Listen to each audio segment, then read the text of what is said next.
I was carrying a tray of sandwiches through my mother's front room when my brother stood up with a glass and thanked the wrong woman.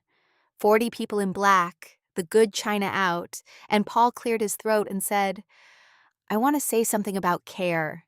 Somebody in this family sat with Mum at the end, held her hand, made sure she wasn't alone. Renata, you were extraordinary.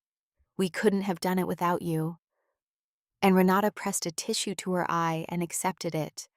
And the room made that low, warm sound rooms make. And I stood by the doorway with a tray of egg and cress and 6 years in my hands. 6 years. I had moved back into that house when Mum's diagnosis came in, and I had never moved out. I had learned to change a catheter off a video. I had done 400 nights of interrupted sleep, and every hospital transfer, and every call at 2 in the morning. And Renata had been there for the last 11 days, because I had begged them all for 6 years, and they had finally come when there was an audience. I did not drop the tray. I set it down on the sideboard, and I straightened the napkins, and something under my ribs that had been aching so long, I had stopped calling it pain, went cold and still and perfectly clear. All right, I thought, not loud, just done. Chloe found me in the kitchen afterwards, already crying, because Chloe was always already crying. "Don't make a thing of it," she said. "Paul didn't mean anything by it. He's grieving. We're all grieving. And honestly, June, you're the strong one. You don't need the credit the way Ren does." The strong one. That was the word in our family, the way capable is the word in other families, and it works the same way, which is that once they name you the strong one, they never have to ask you anything again. I said, "I'm not making a thing of it," which was true, because a thing is loud, and what I was making was quiet, and would take a year. Then Paul came in with his sleeves rolled, calm as a surveyor, and said the estate agent was coming Tuesday, and it would be simplest if I could have my belongings boxed by then. And he had already had a box made up of the things from Mum's room he thought I'd want. He handed it to me. Inside were 4 photographs and a hairbrush. Not the blue kettle she made tea in every morning of my childhood, and every morning of her illness.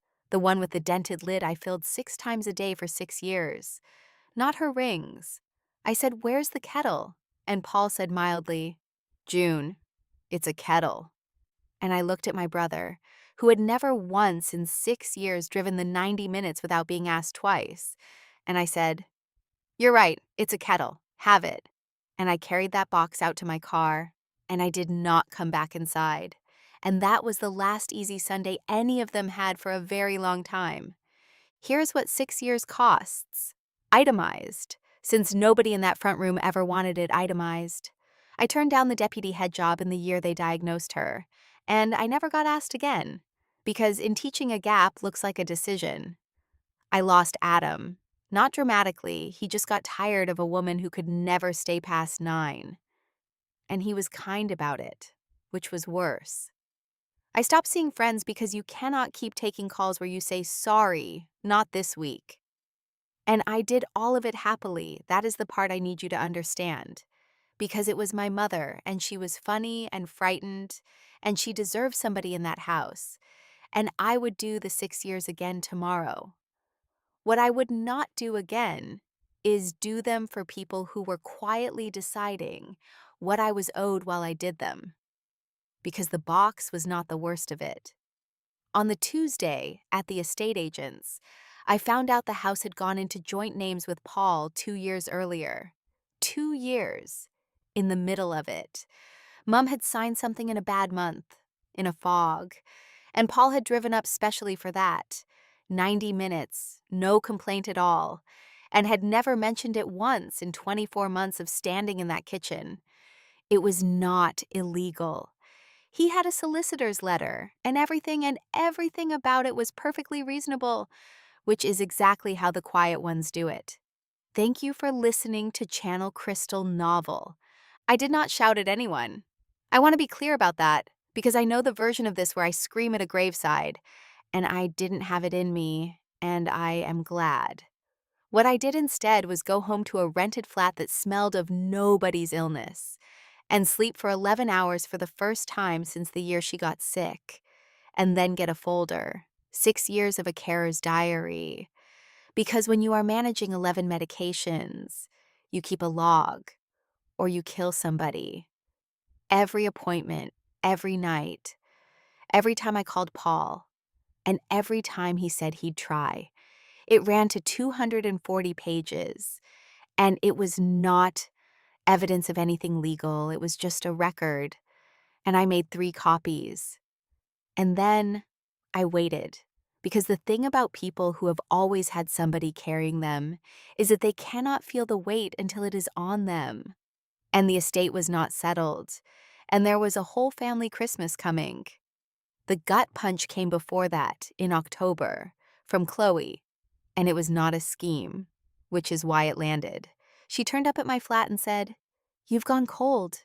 You were the warmest person I knew, and now you don't answer. And Paul says you're punishing him, and I keep defending you." Then she said the true thing. "But June, nobody asked you to do the 6 years. You chose it. You always choose it, and then you want us to feel terrible, and I don't know how to keep apologizing for a decision you made." And I sat with that, because there was a version of it that was fair, and I let it hurt properly for a minute. Then I said, "You're right that nobody asked. That's the whole thing, Chloe. Nobody asked. Not once in 6 years did anyone in this family ask me a single question about it." She had nothing. There was nothing. The Christmas was at Paul's with the aunts, because Paul liked an audience for being the head of the family. He got as far as the toast. He said he wanted to acknowledge a hard first year without Mum and thank everybody for pulling together. And my Aunt Susan, who is 80 and does not miss much, said, "Paul, love, before you go on, I've been meaning to ask, who actually looked after Ada? Because I rang that house 40 times and it was always June who picked up." And Paul said smoothly, "It was a family effort." And I put my copy of the diary on the table. I did not throw it. I said, "It's not an accusation, it's a log, 240 pages. Page 1 is the diagnosis, and page 240 is the morning she died, and every line in between has a date and a name. And I'd like the aunts to have a copy because you all keep saying family effort, and I would love to know which family." Nobody read it. That is the thing about a document like that. Nobody has to read it. They only have to see how thick it is. Susan turned it over in her hands for about 4 seconds. Then she said to the room, "Paul, when did the house go into your name?" And Renata, who was the loud one and had never once in her life had a plan, said, "That was completely legal. We had a solicitor," which is a sentence that has never in human history been said by an innocent person. Paul looked at his wife the way you look at a dropped plate. And I said the only thing I said all night. "It was legal, Paul. That's not the same as being all right, and everyone at this table can tell the difference. That's why you needed us not to look." It came apart the way families do, quietly and completely and without a single lawyer. Susan stopped speaking to Paul, and Susan is the one who runs the family. So within a year, the invitations simply stopped arriving at his house and started arriving at mine. 2 cousins asked him about the house at a christening, and he could not give an answer that survived being said out loud. Renata told anyone who would listen that they had been the ones at the end, and the phrase followed her around like a smell, because everyone by then had done the arithmetic on 11 days against 6 years. He kept the house. He got what he arranged for, and he lives in it, and the family that used to be the reason he arranged anything does not come. Chloe rang me in the spring, and it took her 9 minutes to get to it. And what she said was, "I'm asking now, what was it like?" And I told her. It took 4 hours. She is the only one I kept, and I kept her because she came with a question instead of a request. I went back to school at 42, which everyone was very brave about on my behalf, and I qualified as a palliative care nurse at 45, and I now do professionally and paid the thing I did for free until it emptied me, which is either irony or the exact opposite of irony, and I have stopped worrying about which. My mother used to say a thing when I was small and running myself into the ground over something. She would say, "Who's looking after the looker after?"